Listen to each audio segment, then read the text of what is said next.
Welcome to the Rabbi and the Shrink. This is Dr. Margarita Gurri, the Shrink, and this is my favorite rabbi, Yonason Goldson. And together we have a repeat performer. We love Jeff Koziatek, and he's an amazing leadership thinker, guru, a keynoter. Started out juggling, now he juggles leadership challenges. Last time we had him was around November, right? Was it November? I think so. And so in a few months, Jeff has come to some new understanding of ethics, communication, and leadership. Welcome on the Rabbi and the Shrink. Thank you so much. It's so exciting to be back. I really appreciate that. Well, we're just delighted. We couldn't get enough of you. Can you tell that to my wife, please? Yeah, bring her on. We'll tell her. I'll write you a doctor's. That's more important. I'll write you a doctor's note. All right. Oh, thank you. You have to spend more time with your husband. That's good. So just to remind everyone, Jeff is the mindset catalyst. His whole thing is core authenticity. In fact, that's his website, coreauthenticity.com. And in Facebook, that is his Facebook, and his name is his LinkedIn, and it's Jeff, Jeff Koziatec. T-E-K. Oh, T-E-K. Yes, Yeah. I read it wrong. You're right. T-E-K. I read it wrong all the time. Well, thank you very much. Well, I get my name wrong from time to time, so I guess it was your turn. I just did a challenge last week, and I was trying to help people out, say, hey, here's a bunch of free resources on my website. Go here. And I totally misspelled my website. Mistakes happen. I'm leading by calling out my mistakes. And actually, I wanted to let you know, back in November, I was going with the Mindset Catalyst, but since then, it's changed. Oh, what is it now? It's Peak Performance Coach. Oh, I saw that. I thought it was an addition. No. And here's the thing, right? In my head, I know what I do. I know why I do it. And I know the value it brings to my clients. But I have struggled to communicate, to clearly articulate what I do to other people. And I started working with another coach to help me with my website and with some other stuff back in December, right after we met. Well, it looks really nice. I saw it. Oh, thank you. Well, I think she's amazing. But she really helped me to be able to articulate and communicate what I do to other people, taking my 20 years of international award-winning performance background and now leveraging that to help coach performance in my clients, the way they perform, where they show up at work and at home. And so it's been great. That's a critical point, because as coaches, as speakers, as trainers, as advisors, we want to have a business, we want to make money, but we really want to help people. That's what defines us. That's our purpose. And it's only when we can clearly articulate what it is that is going to help people that we can really attract the people that we want to help. So it's intrinsic to the coaching and the speaking to frame what it is we do, the value we provide, in a way that lets people know what they can gain from us. Right. It was interesting because a lot of people that know me really well, they're like, I know what you do. It's really clear what you do. It's so obvious. And then I talked to somebody that didn't know me, and she said, I have no idea what you do. And if we're trying to reach people and trying to effectively communicate what we're doing, I think it's important to step back and get an outside perspective and take that into account. In my example, she would say, well, mindset catalyst. What the heck is that? Those are two big words. And immediately it takes people out of the engagement with me. And they're like, okay, well, now I got to figure out what these two words mean, what they mean together. How does that apply to me? And now I've put all these roadblocks in between us versus saying peak performance coach.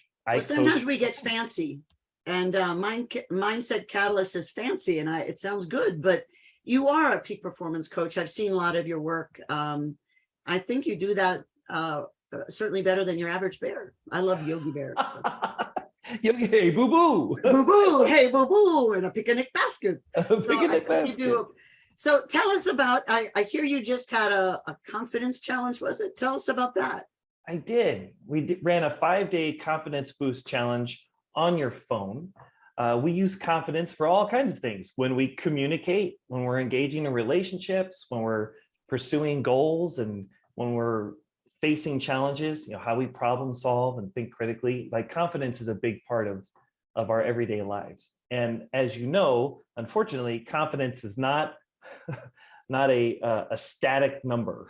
It changes. It ebbs and flows, sometimes moment to moment. So it created this 5-day confidence boost challenge using, believe it or not, habits from my book, Blueprint for Value. Pulled out 5 habits that people could use to help boost their confidence. And it was amazing. It was amazing. We had micro coaching lessons. We had a wall of wins where we could stack pebbles. I'm huge on focusing on the small stuff. Everybody loves to look for the big mountains, right? I conquered this mountain. Now I have confidence. But as both of you know, those mountaintop experiences of those really big accomplishments, they don't come along super frequently. But those small wins, you can get a ton of those in a day. And so if we can shift our focus and start looking for those small pebbles to stack, those little incremental steps, we can start building massive mountains over time, and we can build a lot of confidence along the way. So we were stacking pebbles. We had gratitude. It was great. We were tapping into neuroscience, positive psychology, and human connection to really push people forward and boost their confidence. What you said about the little wins reminds me of one of my favorite rabbinic teachings. Rabbis say that at the end of a person's life, every person will be shown his or her personal Satan. They call it the evil inclination. That sounds fun. Yeah. And a righteous person will see this mountain and wonder, how did I ever conquer that mountain? And a wicked person will see this little smudge on the ground and think, how come I could never overcome that? And wow. The commentaries explain that, how do you get to be righteous? Because every time temptation comes, either we push it away or we give into it. If we push it away, we get stronger. So when it comes back a little bit stronger. And if we push it away, it comes back a little stronger the next time. So gradually over a lifetime, we get stronger and stronger and stronger, but we don't notice because it's happening so incrementally. Right. It never feels like anything dramatic is happening. And what's dramatic is the result, when you can look back and see how far I came. How did I do it? One step at a time. But if temptation pushes me and I topple over, I give in, then it doesn't have to come back harder the next time. No. I give in again. It just keeps coming back the same way. And we condition ourselves over time to either push back against those baser impulses that we all feel, or to give into them. And that pattern, that those habits that we develop will determine what kind of lives we live and what we will see when we look back at our lives when we've gotten to the end. Absolutely. And you're talking about what you see. That's why I love Pebbles. That's why it's habit 20 in my book, Stack Pebbles. Because if you're looking for those pebbles, if you're looking for the incremental steps, you'll find them. But if you're just looking for the big mountains, you're going to miss all of the stuff along the way. It's just like the M&M experiment, right? The bag of M&Ms, you spill them out, ask somebody to count all the green M&Ms once they're ready. Like, okay, are you done? Yeah, great. How many red ones were there? You're like, what? I wasn't I wasn't looking for those. I missed all the red ones because I was looking for the green ones. And I think when we're talking about confidence or we're talking about anything else, if we're not looking for those incremental positive steps forward, then it seems like we naturally want to look for all of the incremental and the larger steps in the other direction. And we start seeing all the failure and all the shortcoming and all of the big obstacles that we're facing. And we miss those little nuggets, those little gifts. That's great. Well, I think that's great. One of my pet peeves is when people want confidence without the competence that goes with it. Yeah. And I think that we would say, if I'm confident enough, I can do anything. But I think the rabbi has lots of stories talking about that. I mean, you can't just say, I can do this and I'm going to do it. You have to have the skill sets and the mindsets to be able to do it, which is why I like the way both you gentlemen talked about learning from the little steps. They're also less humbling, so we're less likely to pretend they didn't happen and to lie to ourselves and say that it didn't happen, or we didn't learn from it, or it wasn't enough, or it means we're a failure. So let's talk about that. What are some of the ethical challenges in moving forward and growing as a leader? Jeff? Wow. Well, there are a lot. there are a lot. You know, I was talking with somebody the other day about feeling confident and their natural and confident as a leader, or you could fill in the blank with whatever, but we'll just focus on leadership at the moment. And his response was, I can't talk positively about myself as a leader or confidently about myself as a leader because that'll come across arrogant and egotistical. And then I'll start, I don't want people to see me that way, and it's going to affect our communication and all of that other stuff. And so it seems to me, and this kind of ties back to what we talked about back in November, if a leader is looking for their worth and their significance and their identity in what they do, in their performance, then that's when we start tripping all over ethics in a really ugly way. Because then if our performance is the source of our worth, identity, and significance, then the arrogance comes through. If we're talking confidently about that, then it's, I am the best, I am the amazing, so somebody else has to be less than.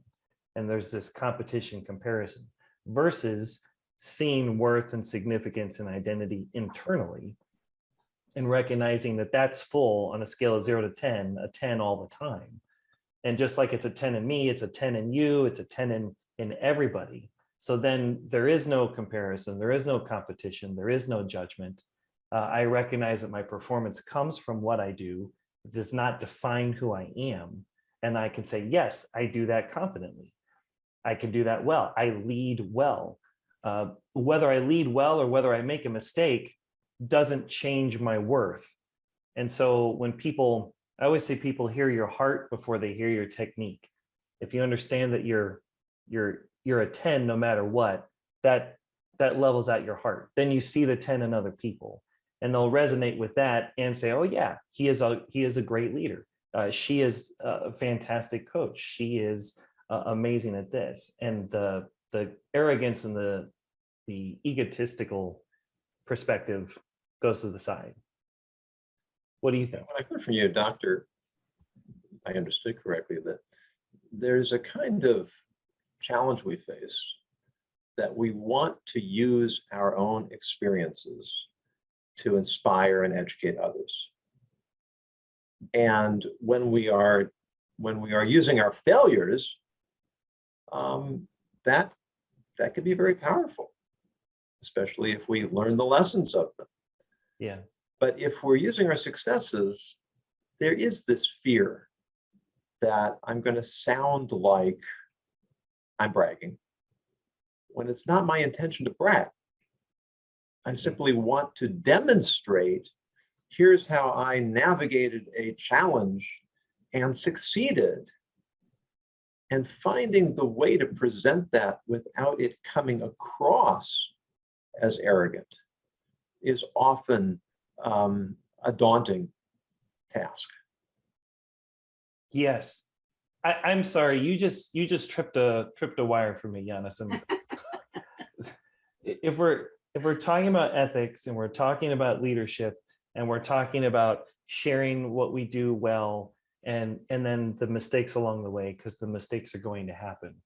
I have been around a lot of organizations that when they make the mistake, because the leadership finds their worth in their performance, they will hide the mistake, or they will not acknowledge the mistake, and they'll just acknowledge all the good things. See, we're fantastic. Look at all the good we've done. Forget all the bodies under the bus. Just look at this. And I think if you take ethics and you put it back into leadership, then I don't know, if you happen to have a book like this and you turn to Habit 45, pay once, right up here at the top in one sentence, acknowledge what happened, own or take responsibility for your part, accept the consequences, reconcile the relationship, move forward together. That's powerful. I think that's a direct outflow of ethics and leadership. If you take ethics out of leadership, then to acknowledge is a little scary. And then we just want to move on. And then we skip owning our part. We skip accepting the consequences, and we skip trying to repair or reconcile the relationship. Wow. My heart did a skip when you said take the ethics out of leadership. All I could think about is supervillains. Right? Yeah, not a pretty sight. The rabbi and I were talking the other day, and we did a presentation, and we both agree that the biggest mistakes with ethical leadership are in how we handle potential conflicts or potential ethical dilemmas, and also the mistakes we make with them. That everyone's going to make mistakes. No one's perfect. And sometimes things are unclear and we don't always understand the best way. And sometimes our advisors don't agree. And so we go a way that we think, oh, I should have had a V8 instead and done this other thing. So I think that, yeah. So Rabbi, I'd like you to address that issue about the ethics of mistakes. There's a really fascinating biblical verse, and I'd like to get both your takes on the psychology and the practical leadership applications of this. But it says when I may not be quoting it exactly, probably not, but essentially, we won't hold you accountable. When a wolf tears one of the sheep, right, don't keep the meat for yourself, but throw it to the dog. This is a biblical verse. And what's underlying it? There's a lot of technical legal stuff I'm not going to get into, but think about it for a moment. Why did the wolf, or how did the wolf get to the sheep? It got past the dog. The dog's job is to protect the flock. So if the dog didn't protect the flock, that means the dog failed. If the dog failed, why am I rewarding the dog by giving it the carcass? Isn't that just reinforcing bad behavior? And the underlying lesson is no. If the dog has been doing its job, and presumably it has, or I would have gotten a new dog by now, the dog does its job, inevitably it's going to fail from time to time. So when the dog fails, instead of beating it, punishing it, reprimanding it, that's the moment to acknowledge all the successes that have led up to that point. And to show the dog, I still have confidence in you. I still believe in you. I'm not going to punish you because I know you do the job most of the time. And if this would translate into leadership among humans, not just with our dogs, that when we see people fail, and they will, put it in the context of all the successes that preceded that failure. And won't that increase confidence and loyalty and trust and be a sign of real ethical leadership? Yeah. That totally reminds me of a conversation I had with Todd Worrell a while back. Todd Worrell used to be a relief pitcher for the St. Louis Cardinals baseball team, and he was the closer. And at the time, the manager was a guy named Whitey Herzog. And Todd was an amazing relief pitcher. He came in, he closed it out, threw amazing fastballs, super fast. And, you know, he's human. So inevitably, he's going to make mistakes or he might fall into a slump. And there was a time when he just wasn't hitting his mark and he was giving up a lot of runs and they were losing games. And Whitey kept him in the game. And all the fans are screaming, take him out, like, put in somebody else, going for that immediate knee-jerk reaction. We have to take care of this now. And Whitey was on a news station talking about it. And they asked him, like, what are you going to do with Todd? And he said, well, Todd's our closer. I believe in him. He's got great stuff, and I hope he gets his act together soon. That's good leadership support. Right. In the middle of all of the pressure from tens of thousands of fans screaming for him to take Todd out, he held on to that ethical leadership, reinforced his belief in Todd. I'm behind you. I've got your back. I know you can do this. And he gave him that safe space to figure his stuff out. And then he was able to turn the ship. Just like what you were talking about. Oh, I love that. Well, in the psychological world of leadership, I have the privilege of learning with and from lots of leaders who are facing various challenges. And what I've seen an interesting trend in the last 10 years is more and more of the leaders, when they're facing someone who has underperformed or made a huge mistake, they're more likely, if the person who made the mistake acknowledges the mistake, tells them right away, shows loyalty over their own ego, to keep the person, because I figure they're learning and they're sharing. And I like that idea of feeding the dog at the end. And I think that there's a bit of loyalty, but it establishes psychological safety for an atmosphere of learning, creativity, brainstorming. Well, that didn't work. Isn't it just as important to know what doesn't work as opposed to what does? I think so. Don't they say that growth happens in discomfort? Allegedly. And yeah, I think that growth certainly doesn't happen if we're struggling to stay in our little cozy status quo, even if it's a less than optimal status to be in. Yeah. And Churchill defined success as going from failure to failure with no loss of enthusiasm. I've forgotten that. That's a good one, Rabbi. Because we learn most from our failures.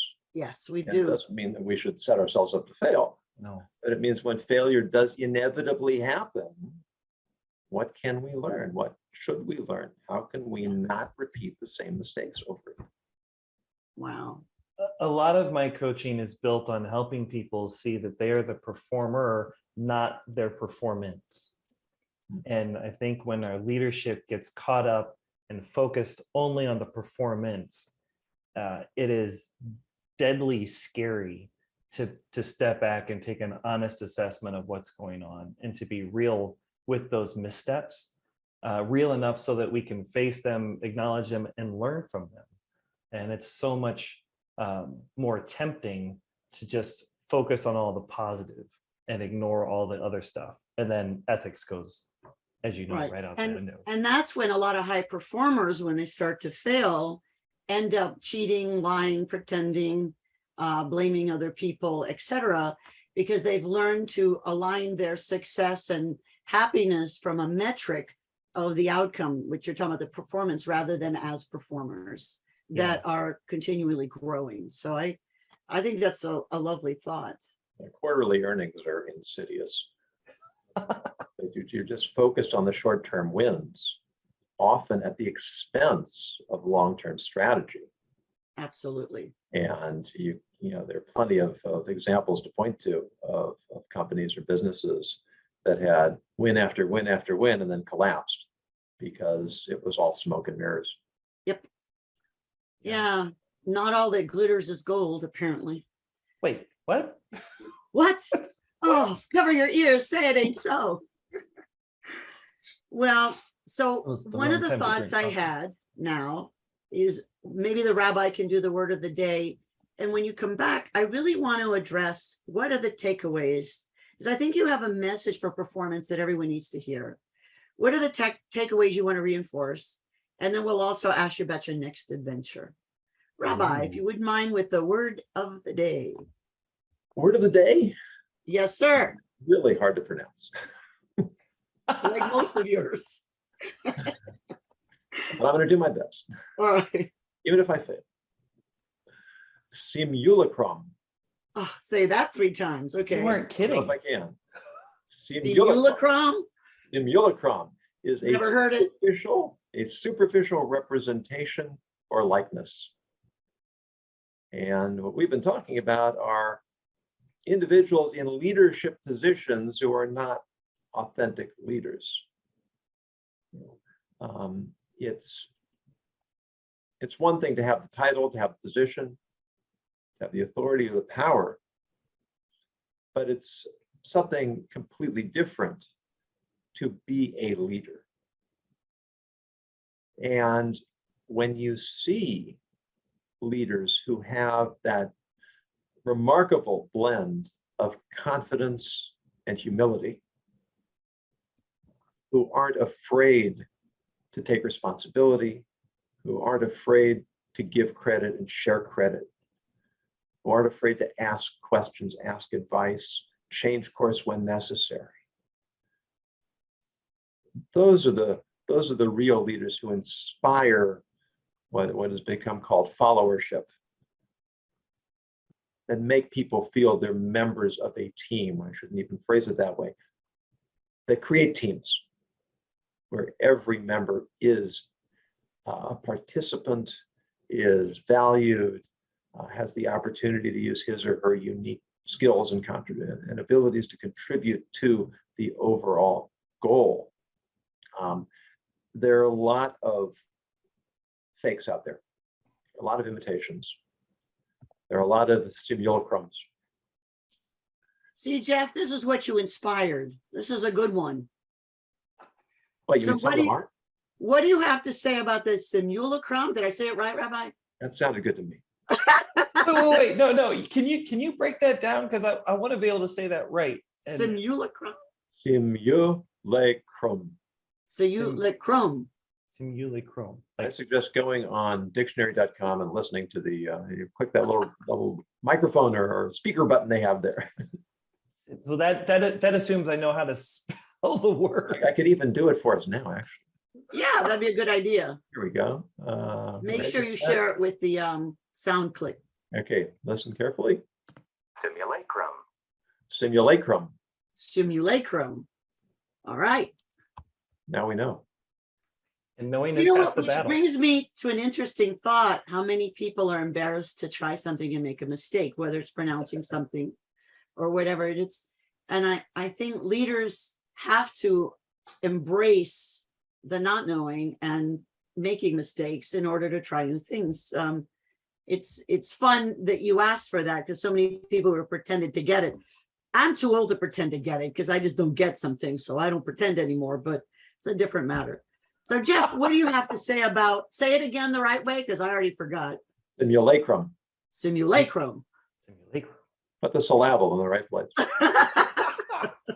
Simulacrum. Oh my gosh. Talking with you all is amazing. There are so many different directions to go. Your wisdom and knowledge and perspective and humility and willingness to engage and be curious is just off the charts. That's why we charge such high fees.